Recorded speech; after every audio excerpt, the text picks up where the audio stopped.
A sense of loss. People always struggle with loss. It might be at the top of the scale, where you have suffered a bereavement and lost a well-loved family member. It could be the loss of your home, where you have lived for 20 years, owing to damage or repossession. It may be the loss of your job, a loss of good health, all the way down to something far less important, but a loss never the same. Perhaps your favorite restaurant when it closes, or your daily caffeine injection from a coffee shop because you've decided to economize. Take something away from someone and they will experience sadness, frustration, upset, anger, and sometimes confusion. Since people are governed by emotions rather than cool, hard logic, the loss of something often has a devastating and traumatic effect, especially in respect of major losses such as a spouse or partner. Once upon a time, your parents seemed as if they would live forever. They were always there. They raised you, guided you, and supported you. They let you find your own way through life, but if you ever needed them, they were always still there to listen and to help, and then one day you find they have gone, and you are left with a significant black hole in your life. Your best friend, whom you've known for over 25 years and was a huge part of your life, is gone. You spoke daily, laughed about your younger selves and the scrapes you got into, supported one another, and cruised through life like the dynamic duo until that person has gone, and you feel a massive void since their departure to the next life or to another continent, dependent on the circumstances. Remove something from a person's life, and they are often left with hurt, despondency, and despair. This is all the more so when it is something or someone wonderful and delightful. Then the emptiness becomes a howling wilderness. Of course, we are fully aware of how loss affects people from our repeated study of people. We also know that being able to gift someone something wonderful and then remove it is a sign of considerable power, a power that can be wielded with considerable effects. The power of withdrawal, even if just threatened, can bring about an extreme reaction in the subject. This is something we are instinctively aware of, and something that we take advantage of. We gave you everything in the beginning. We provided you with a love beyond compare, a dizzying array of compliments, a barrage of desire, and a tsunami of flattery.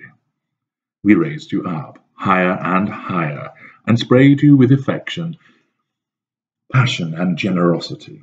The light was bright, warm, and golden, and we let it shine every day just for you. We allowed you to bask in this golden period of utter ecstasy, and in return, you gave us everything that you had in pursuit of the maintenance of this golden period. Without warning, we withdrew it.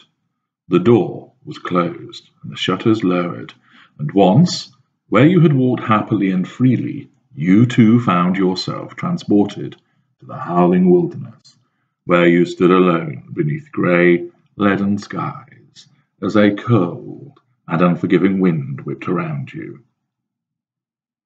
It felt like someone had died. Whereas once we uttered sweet, sweet words to you, there is now only silence. The reassuring embrace of our arms and lips has somehow vanished, and you feel stripped and vulnerable. All of the places we took you to and shared seem so distant, and you begin to wonder whether they really happened. Alone and distraught, you wander this wilderness searching for us. Occasionally you catch a glimpse of us, but in an instant we have disappeared as you stumble along. The kindness has been removed. The long nights of sexual congress, which went beyond anything you have experienced before, have been taken away, leaving your bed a cold, hard slab, where rest is to be endured rather than enjoyed. If we even grace you with our presence in that place where we once coupled each and every night, a writhing mass of limbs and mouths that explored and pleasured, all you know now is our back, which is defiantly presented to you each night. That's if we even come to bed at all. The spare room or the sofa seem to attract us more than you these days.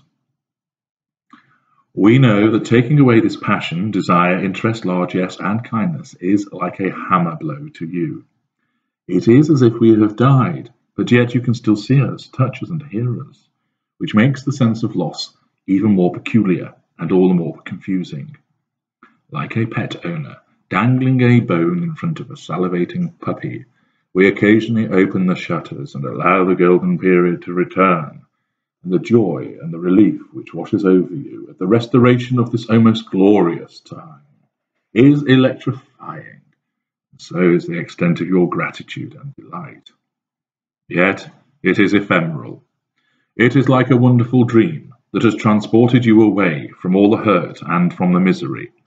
But just like a dream, when you open your eyes in the morning, it is gone. The power that comes with withdrawal and your predictable reaction to it mean that it is a method of manipulation that cannot be ignored.